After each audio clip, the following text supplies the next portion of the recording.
obviously a great win for you guys tonight, but if we could kind of start with Saturday night and just when the news came down, your reaction and just how you've been able to kind of manage your emotions over the last several days. Saturday night. My emotions all over the place. Obviously, we had just come off a big win, huge win in the Garden. I was out. I mean, you got seen the report. I was out with my family at dinner and got the news. And the first time I heard it, I thought it was for sure fake. Thought it was a hoax. People messing around, whatever. But then when AD called me, AD FaceTime me. I talked to him for quite a while. And even when I got off the phone with him, it still didn't seem real. And it still pretty much didn't seem real until saw Luka today, and then I saw a clip of AD at the Dallas shoot-around. It was real. I think the one thing we've always said about you is I feel like you've seen and heard it all. Yeah, I've seen it. I have. I've seen it all up until this one. I've never been a part of one transaction like that. That was different. Obviously, as a leader and with such expectations, even for yourself in this franchise, how were you able to then just kind of regroup for yourself and for this team tonight? Because it's a job at hand still, at the end of the day. I got to make sure that these guys are ready to go.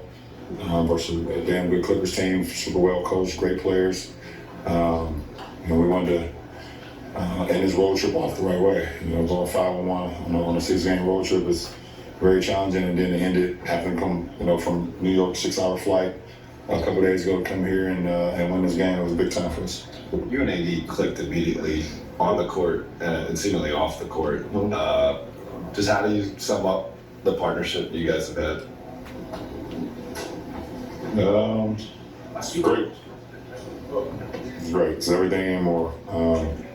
We literally became brothers over the last 5.5 years.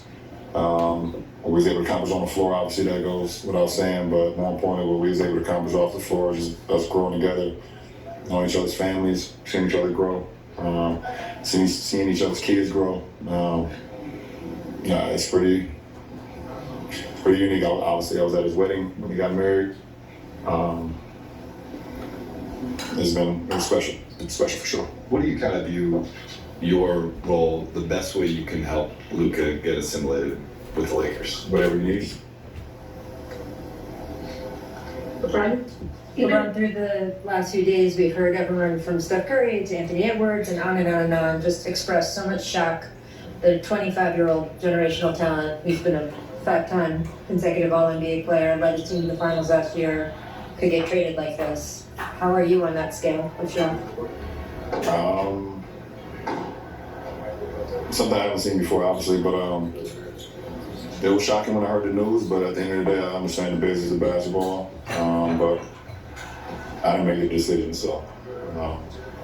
But it was just, shocking in the sense of who was involved, obviously, with Luka and AD. I don't know. I don't have much words for it. Playing 2 seasons and obviously seen a lot go down. AD obviously was not only a teammate, but you won a championship with him and a very close friend off the court as well. Can you reveal just sort of what went down during that FaceTime between the two of you in that moment? Or both? I mean, that's on AD. I don't want to, AD called me in confidentiality. And if AD wants to, talk about that moment, but it was definitely a weird, uncomfortable truth moment for us. Just knowing that he was going to be gone, that was very, very difficult, very challenging. I could see how in shock he was, obviously, and probably seeing it from my face as well. So. You're at a stage in your career, you're 40, or not you're 40, I'm sorry, you're 40 on Earth, Yeah. You're 22 in this league, where you know that there's going to have to be a next at some point for a place that you play. To have this opportunity to bridge with Luka to whatever's next, how energizing is that? I'm sure there's a lot of complicated feelings right now about all of this, but are you energized by it? Yeah, it's kind of hard right now to kind of digest what what it's going to look like on the floor. obviously two selfless competitors. Love seeing the success of our teammates. Luke has been my favorite player in the NBA for a while now. I think you guys know that. And I've always just tried to play the game the right way and inspire, the next generation.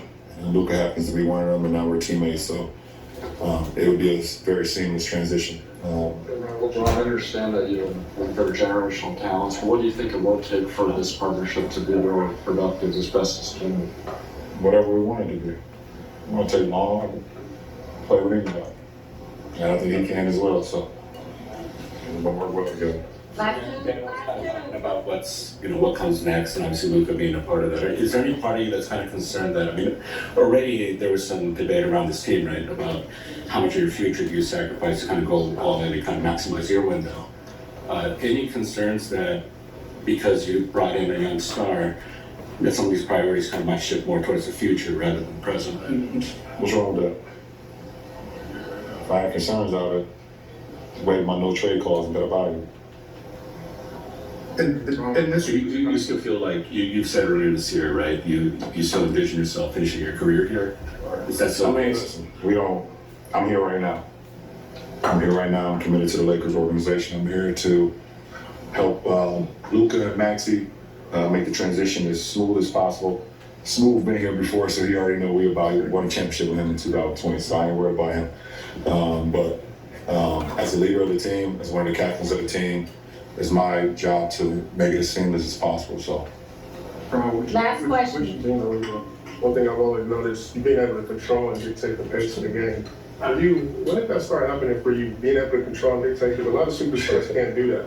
Yeah, being able to see plays before they happen, never being too sped up, not letting the defense speed you up, but also just, I guess I was taught the game the right way from my little league coaches all the way into, my AAU coaches and my high school coaches. They just taught me to play the game the right way and being able to, telling you you're not a leader unless you can inspire the guys around you, you can put guys in the right spot, and you can calm the noise when everything else seems like it's too much. So I've been blessed to be able to play the game and be coached by the right guys and gotta see things before it happens sometimes. Thanks, OJ. Thanks, LeBron. Want to come on Access?